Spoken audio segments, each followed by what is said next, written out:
Oh, forces the error. I was just worrying that Peyton wasn't being quite proactive enough, a little reactive. Ons was dominating in the middle of that rally, but Stearns forces the error for a second set point. Trying to get herself going before this next point here, Stearns. She did well in defence. Jabeur was really pacing through the court, pushing her back.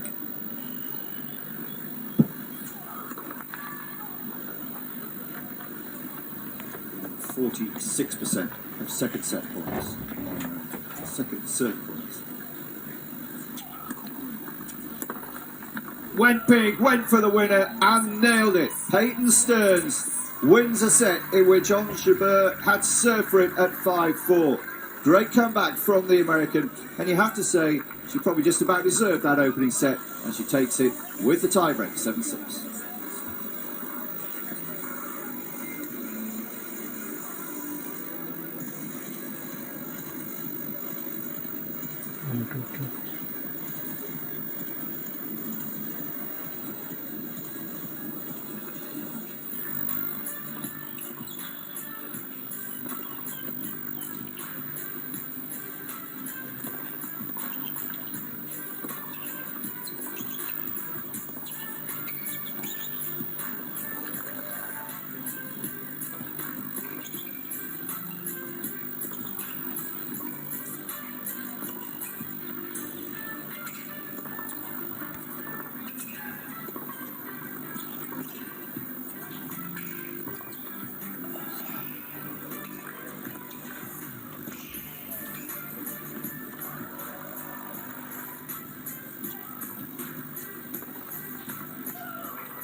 There you go, there is going to be medical timeout, so we will get a longer delay here.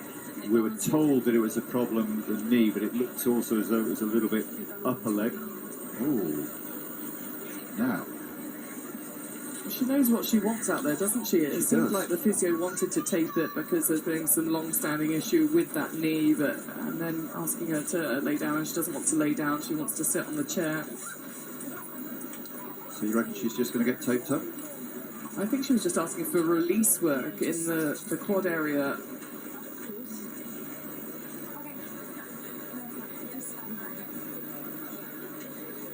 Camera just been asked to move out of the direct sight.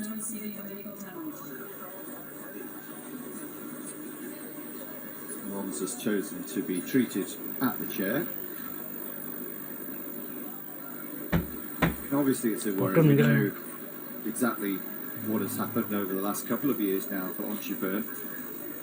But she just seems at the moment so dispirited out there, doesn't she? Yeah, and that does make me feel like there's something is still going on with the longevity of the knee, the fact that she's quite down about it, but also knowing the treatment that she wants. And the fact that the physio said that as well, that it wouldn't get better. Interesting situation right now.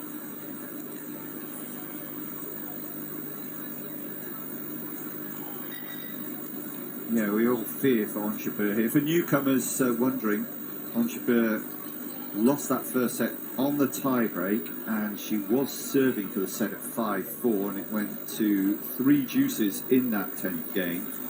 But even then, when she was hitting some good winners, just didn't seem to be quite moving around the court freely. I think we mentioned it in commentary, didn't we?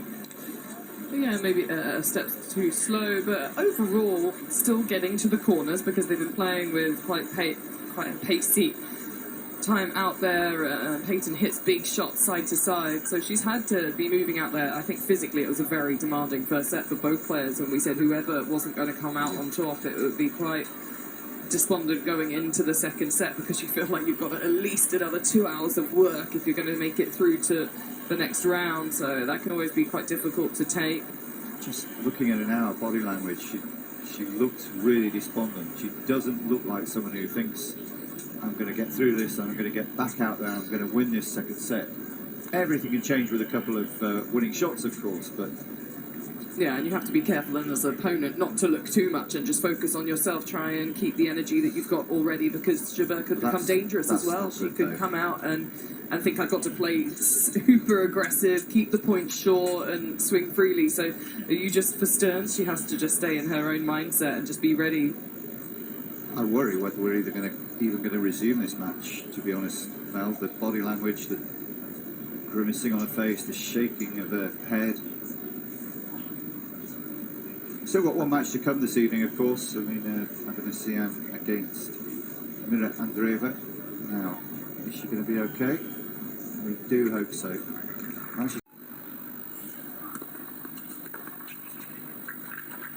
Clayton Stearns just has to get the ball back.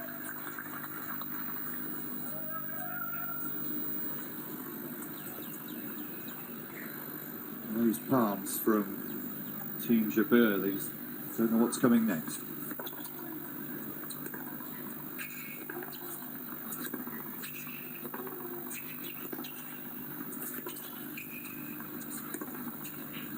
Better movement.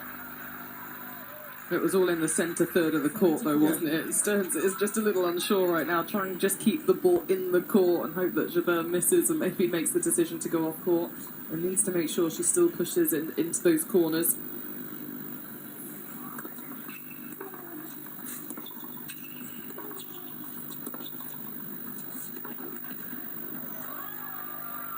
A little naive here. Maybe try the drop shot, get your opponent going backwards, forwards, sideways as well. But don't be distracted by your opponent.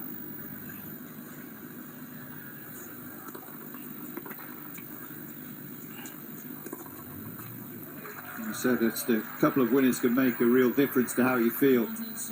Tell she's still limping a little there, but 4 points in a row for Jabeur. Wins this one, and the volume will start to return to centre court.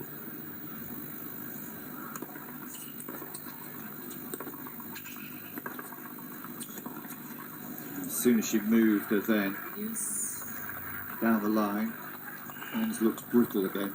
Yeah, you just feel for her when you're watching in this way. She has done it before, she's then become over aggressive, but she's just showing us that she is really feeling that knee.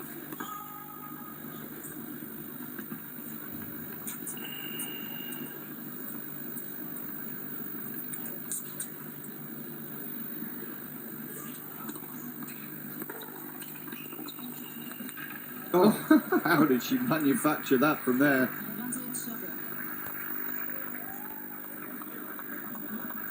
Just slashing at that ball, quick with the forearm. She was leaning to it. Understandably trying to shorten the rallies. And doing so effectively there. So a hobbling on Jabeur, recovers from love 40 after the medical timeout to hold serve in an unlikely fashion.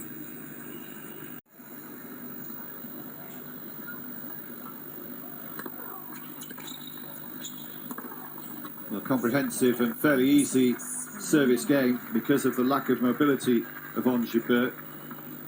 Now we don't know precisely what the problem is, but can she play through it? Will it get easier? I don't think so. From her history with the knee problem and the fact that physio said what she said, I think there'll be so many different thoughts and emotions going around Jabeur's mind right now. And that being the case, the worrying thing is that she hasn't even won the first set. It's not like I just need 6 holes, I can just fire off and try to shorten the rally. She's got to get through 3 sets if she's going to come through. Definitely, and she spoke about last season how she really should have stopped her season earlier and made that decision with the injuries.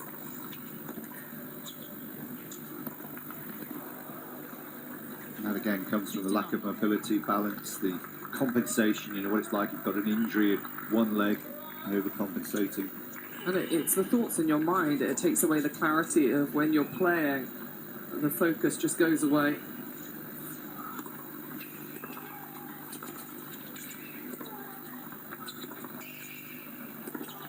Oh, clever. We were all expecting, I think, for it to go down the line to stretch Jabeur even more. And I think now that Stearns has settled with what's happening out here, the fact that Jabeur can still play good shots and hit those winners, Stearns is now backing herself with her movement, her athleticism.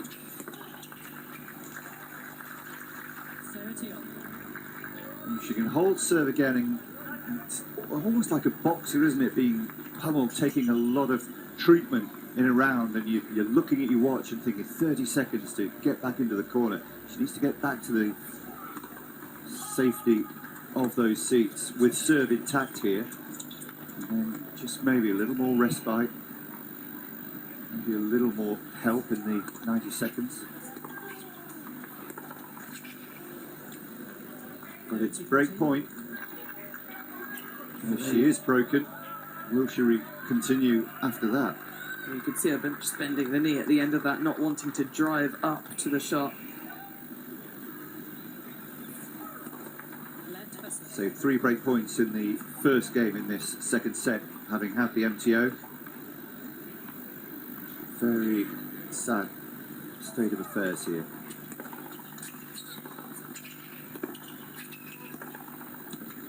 A hampered Jabeur concedes serve for the first time in this second set, and we definitely fear for the short-term future of one of the local heroes here. It's Peyton Stearns all the way with a break now after taking the first set. 2-1 in the second.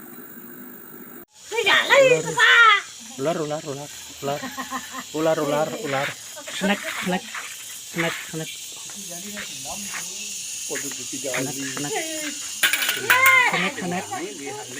Snack.